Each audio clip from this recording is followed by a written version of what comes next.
Psychologists have shown that people make these verbal switches. It becomes like a real fundamentalist religion. Organisms, when they realize they're being deceived, it sounds like normal propaganda.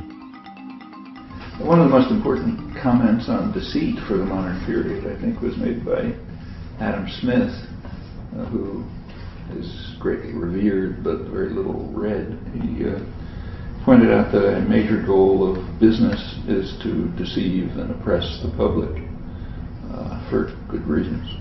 And one of the striking features of the modern period is the institutionalization of that process, so that we now have huge industries devoted to deceiving the public, and they're very conscious about it.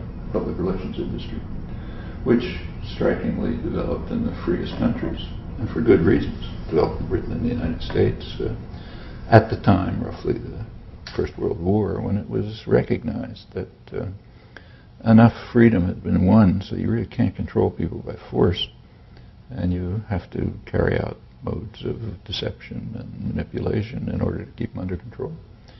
And by now, these are huge industries. They not only dominate marketing of commodities, which is maybe the sixth of GDP or something, just marketing, but by now they also control the political system. So, as anyone knows who watches a U.S. election, it's marketing commodities by same techniques that are used for marketing toothpaste. As far as self-deceit is concerned, it seems to me that's throughout history been mostly the property, the vocation of the educated classes, who tend, not 100% of course, but tend to be supportive of power systems, and that involves a lot of self-deceit. You have to reconstruct a picture of the world in order to be conducive to the interests and concerns of the educated classes. Actually, I just went through an hour of that with a video conference overseas with students in the university. I mentioned where they want to talk about globalization. I started by saying there's two senses of globalization. I said every term of political discourse virtually has two senses. There's a literal sense and a sense that's used for doctrinal warfare, propaganda. So it's true of terrorism, aggression, take a choice. This happens to be globalization. So, well, there's two senses of globalization. There's the doctrinal sense, which refers to the specific form of economic international integration that's organized by major corporations, a few powerful states,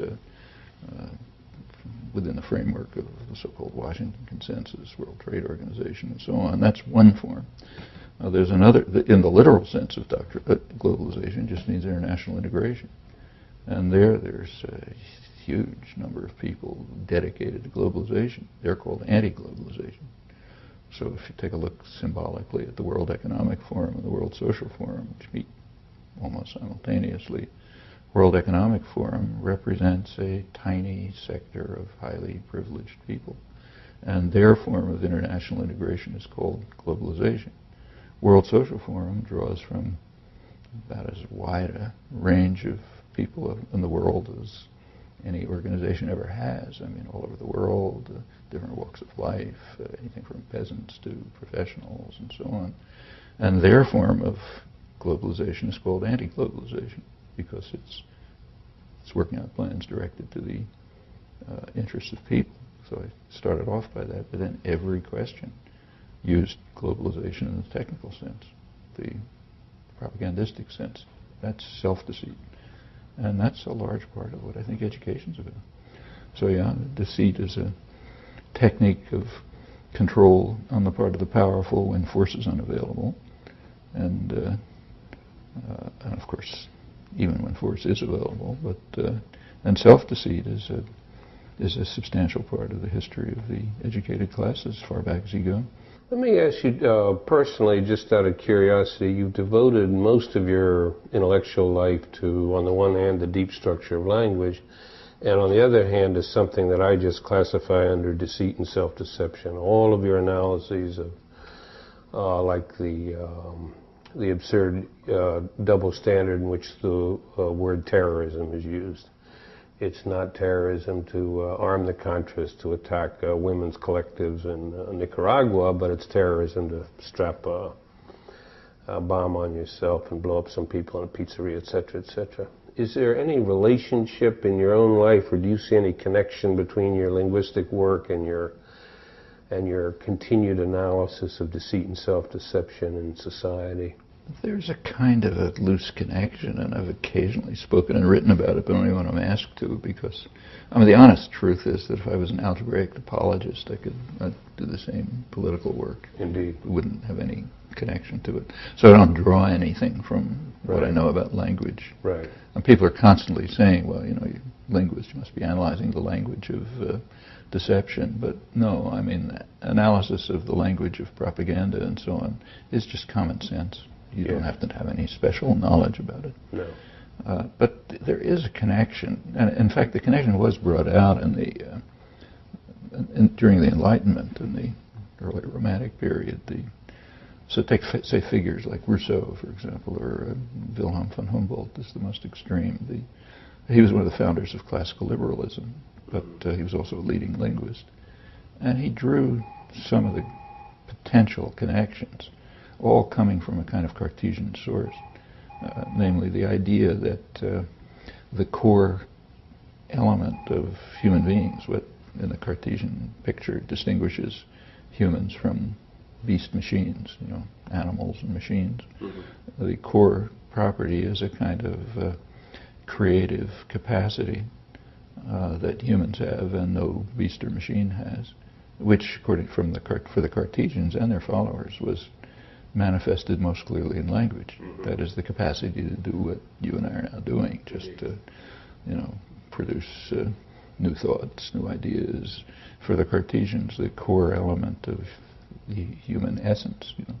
And for the following generation, I mean, say, through Rousseau, some of Rousseau's more egalitarian essays, von Humboldt and others, it also became what Bakunin called an instinct for freedom. You know, just some core element in humans that seeks freedom, and any institutional structure that limits that freedom has to be challenged.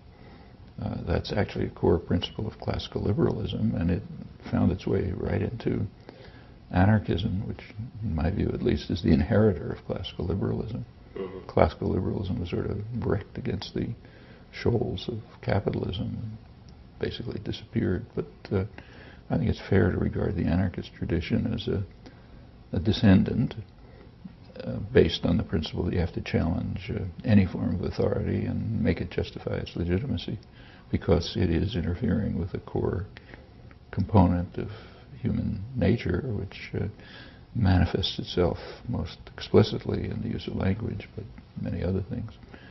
So in that sense, there's a kind of a loose connection, but it's not a deductive connection. I mean, you can't draw some conclusion from linguistics about political life or conversely.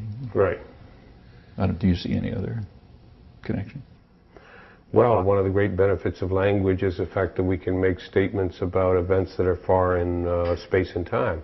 Of course, the problem is that we can make false statements about events distant in space and time. They're even harder to verify or check on than statements about events that are nearby. So language, to me, greatly increases the opportunity for deception in our lineage, misinformation, and it greatly increases the opportunities for self-deception as well. Do you think it matters much when you think about the leaders, like, let us say, the present set of organisms that launched this dreadful Iraq misadventure? When you're thinking about things like that, how important to you is it their level of self-deception? We know they launched the whole thing in a swarm of lies. The evidence for that's too overwhelming to even need to be referred to now. My view is that the deception entrains self-deception very easily. Yeah, I agree. I'm not sure they launched it with lies. Go ahead. I mean, it's perfectly possible that they believed it. Yes. It's, I mean, in fact, if you look, we don't have a detailed record, but from the record we have, it looks as if they were kind of cherry picking. They had a goal, Yes. you know, and then they sort of cherry picked intelligence and coerced intelligence Yes. to yield evidence that would contribute to that goal. Yes. And anything that conflicted with it just was tossed out. Or in fact, the people were tossed out, like the head of the Joint Chiefs of Staff. Right. Indeed. Indeed. But that doesn't necessarily mean it's self-deception.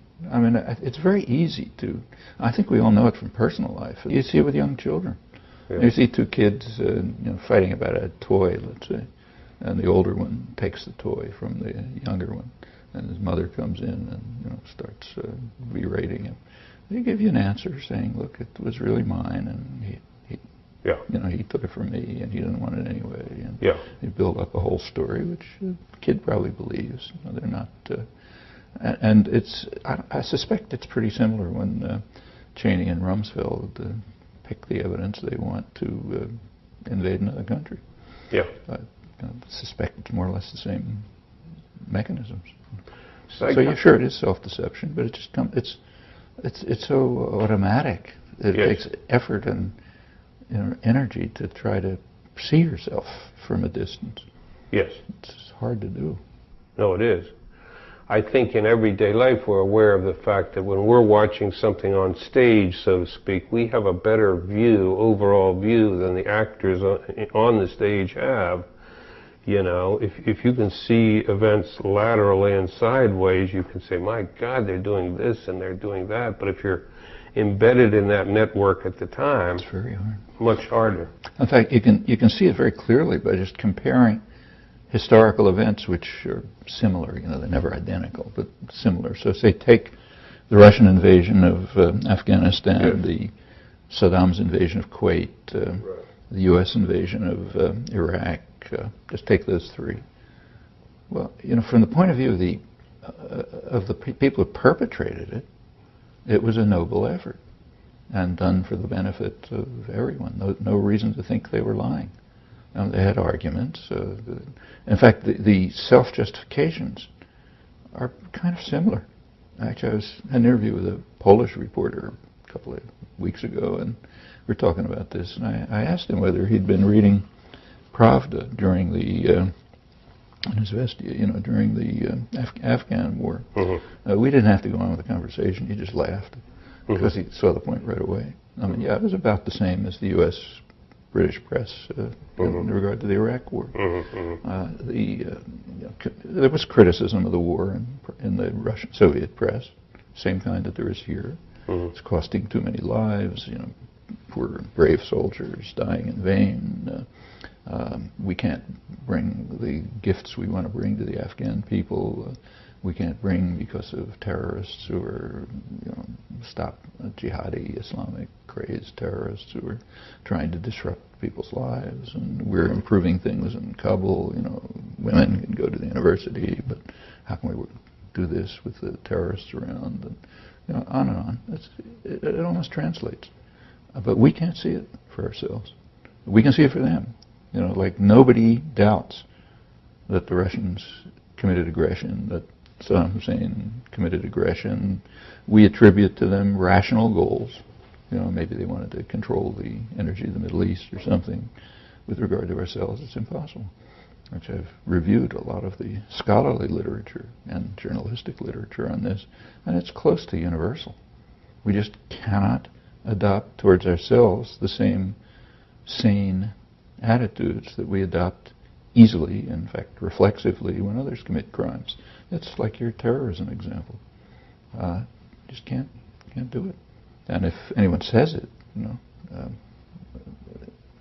educated people, liberal intellectuals, are infuriated because it suggests that we could do something that's not noble. We can make mistakes. That's easy. So you can criticize mistakes. You can criticize low-level crimes, like Abu Ghraib. You can criticize that. You can criticize My Lai, but not the educated, civilized people, the kind of people we have dinner with, see at concerts, sitting in air-conditioned offices, planning mass murder. So that's beyond criticism. On the other hand, if it's half-crazed GIs in the field, uneducated, don't know who's going to shoot at them next, you can blame them, and you can say, look how awful they are. And it's the same. Abu Ghraib is the same. You can criticize Lady England, disadvantaged young woman, very different from us. But how about the guys who organized and planned it? Let me ask you a somewhat different question, which you've also written a lot about and thought a lot about. The economic motive is often hidden from discussion and from view.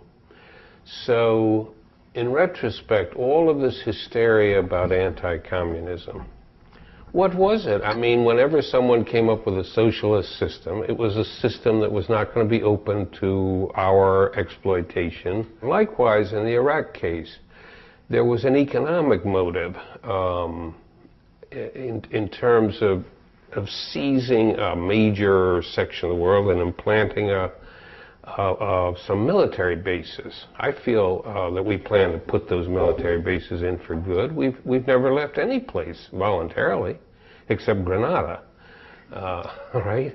Well, after all, that's the nutmeg capital of the world. Giving Right. that up is quite a lot. It's quite a lot, right?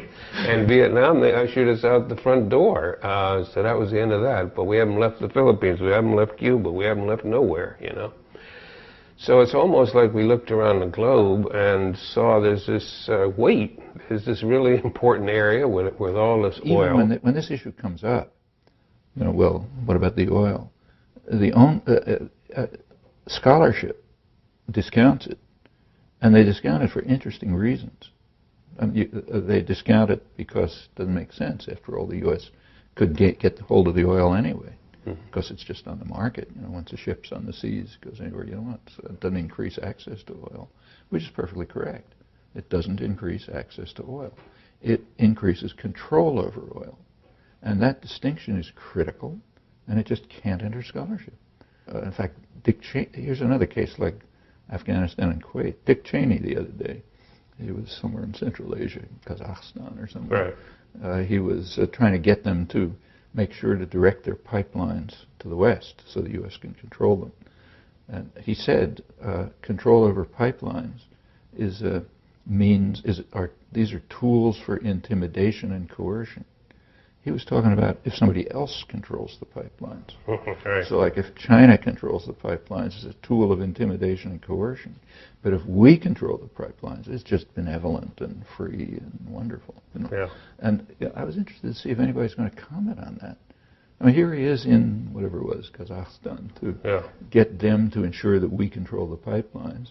But as long as he's talking about somebody else's control, then it's intimidation and coercion.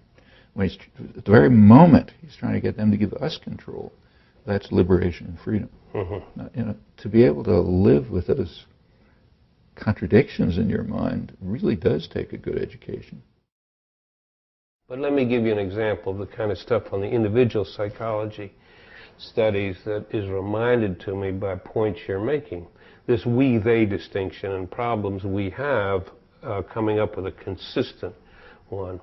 Psychologists have shown that people make these verbal switches when you're in a we-they situation. It's sometimes quite arbitrarily formed groups, but in any case, your group versus another group.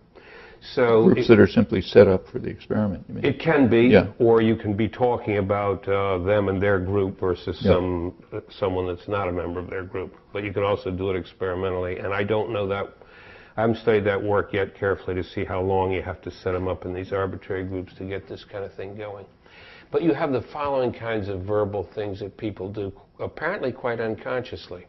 If you're a member of my group and you do something good, I make a general statement about Noam Chomsky is an excellent person. Now, if you do something bad, I give a particular statement, Noam Chomsky stepped on my toe. But it's exactly reversed if you're not a member of my group. If you're not a member of my group and you do something good, I say, Noam Chomsky gave me directions to MIT. But if he steps on my toe, I say he's a lousy organism or he's an inconsiderate person. So we generalize positively to ourselves, particularize negative and reverse it when we're talking about other people. It sounds like normal propaganda. Yes. So Islamo-fascists or the Irish are all crooks. Yes, exactly. Exactly. Generalize the negative characteristic in the other, so to speak. So I'm trying to understand these phenomena at the individual level and then also put them together in groups. There are some times in which institutions act like individuals in that they practice internal self-deception. This was Feynman's famous analysis of NASA and the Challenger disaster. I don't know if you ever read the analysis. Well, it was beautiful. He said, when we decided to go to the moon in the 60s, there was no disagreement in the society, for better or worse. Everybody said, let's beat the Soviets to the moon. And the thing was built rationally from the ground up, and by God, before the decade was out, we were on the moon and back safely. Now then you had a $5 billion bureaucracy with nothing to do. So now you had to come up with rationales for what they did. So they did two things. They first of all decided on manned flight because it's more expensive. Secondly, they decided on the reusable, whatever you call it, thing, which turned out to be more expensive than if you had just had a new capsule every time. But you always have to sell this thing as making sense. Then you ended up with this absolutely hokey thing where we're going to do experiments in space on whether plants grow up or down when there's no gravity. Nonsense like that. Stuff that you can recreate in the lab at a trivial cost, as you know. So he then argued that NASA, the upper levels, were busy selling this pile of you-know-what to the general public. They didn't want to hear anything negative from the people down below. This was his analysis for how they came up with this O-ring nonsense. And they had a safety unit that was supposed to be involved in safety, but ended up being subverted in function just to rationalize non-safety. And the classic example is there were 24 flights, I think it was 24, prior to the disaster, and of those, 7 of them, there was O-ring damage. In one of those flights... Detected, yes. In one of them, the O-ring had been burned through a third of the way through. Then they came up with real absurdities. They said we've built in a 3-fold safety factor. That's to say that, you know, it only burned a third of the way through. But that, as you know, is a perversion of language. By law, you are required to build elevators with an 11-fold safety factor, which means you pack it full of people, run it up and down, there's no damage to your equipment. Now you make it 11 times as strong.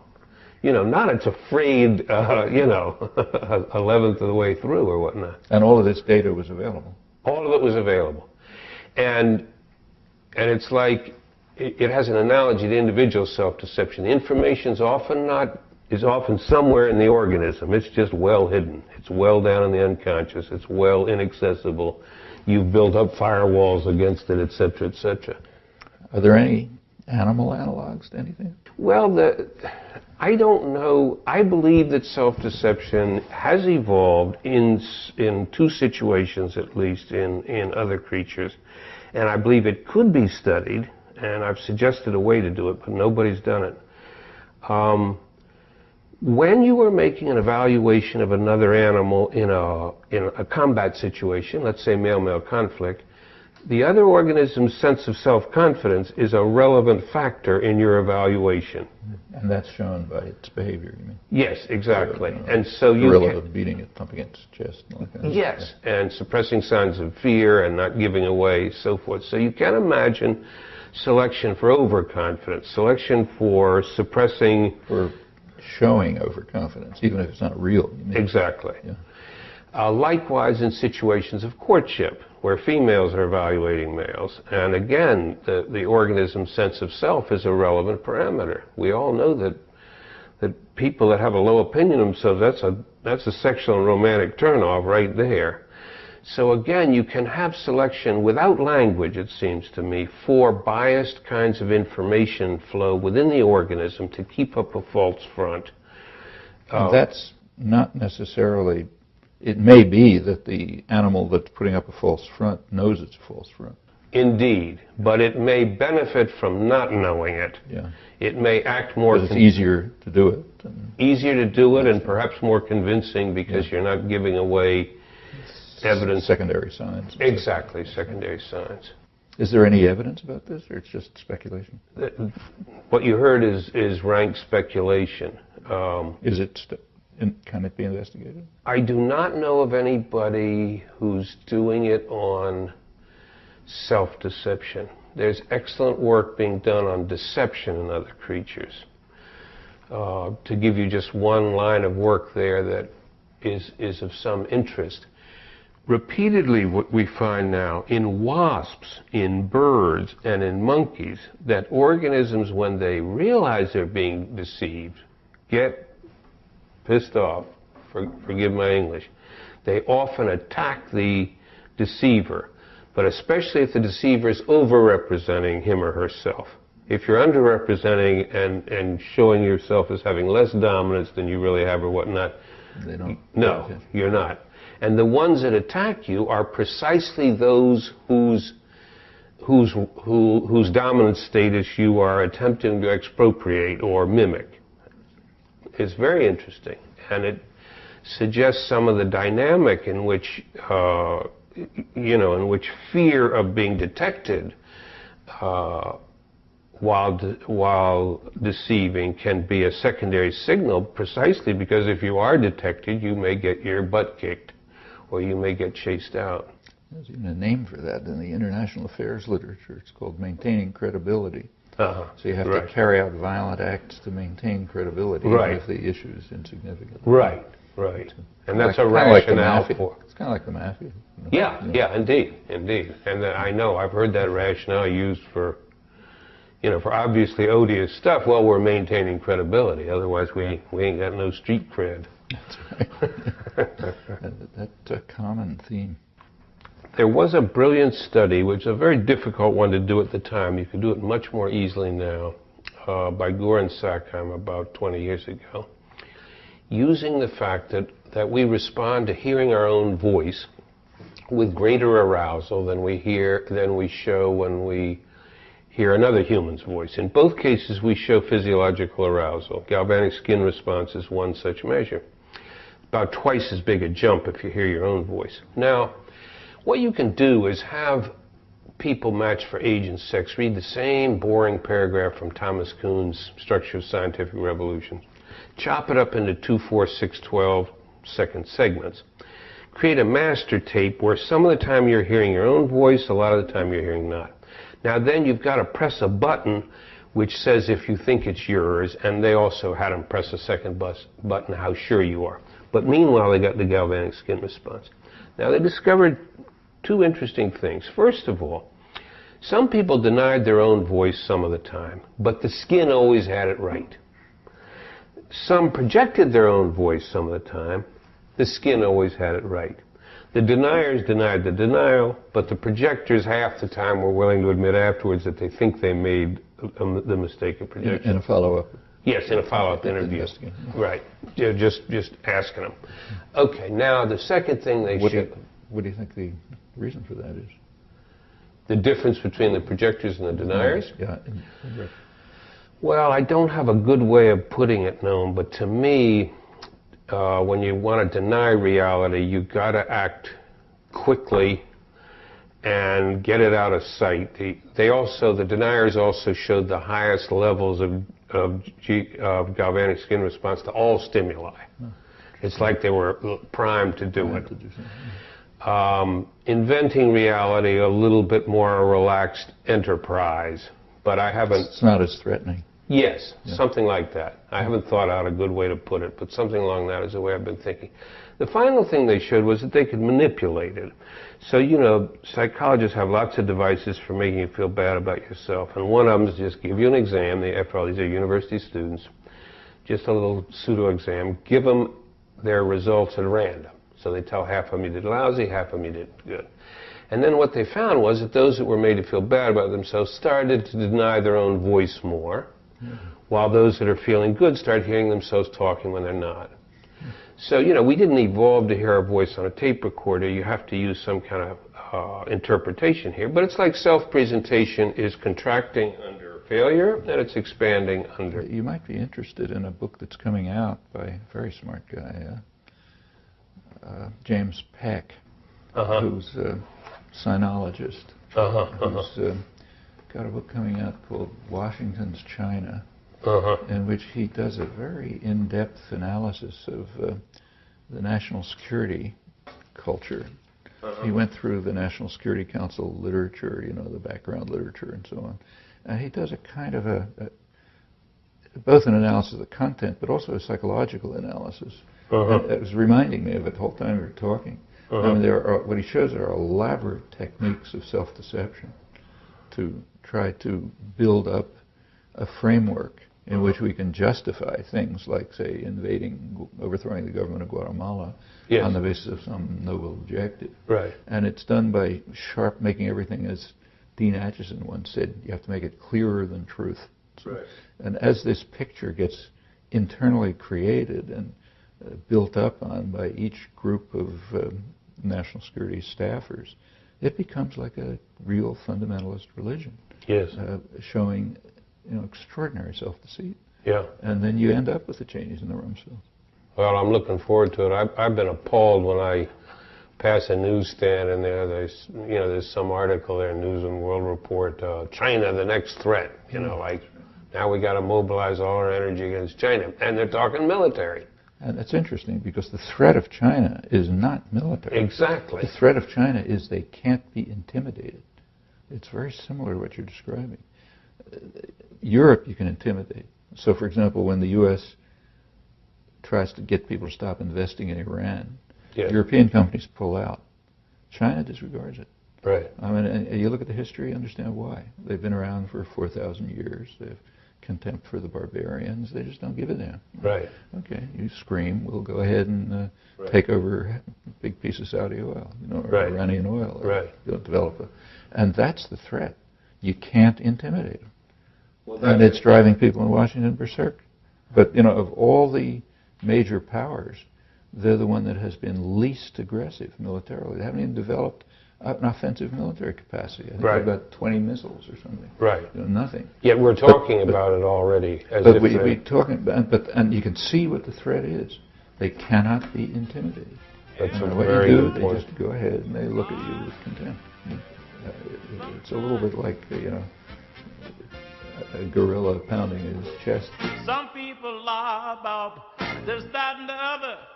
Other people lie about one another. Everybody lies.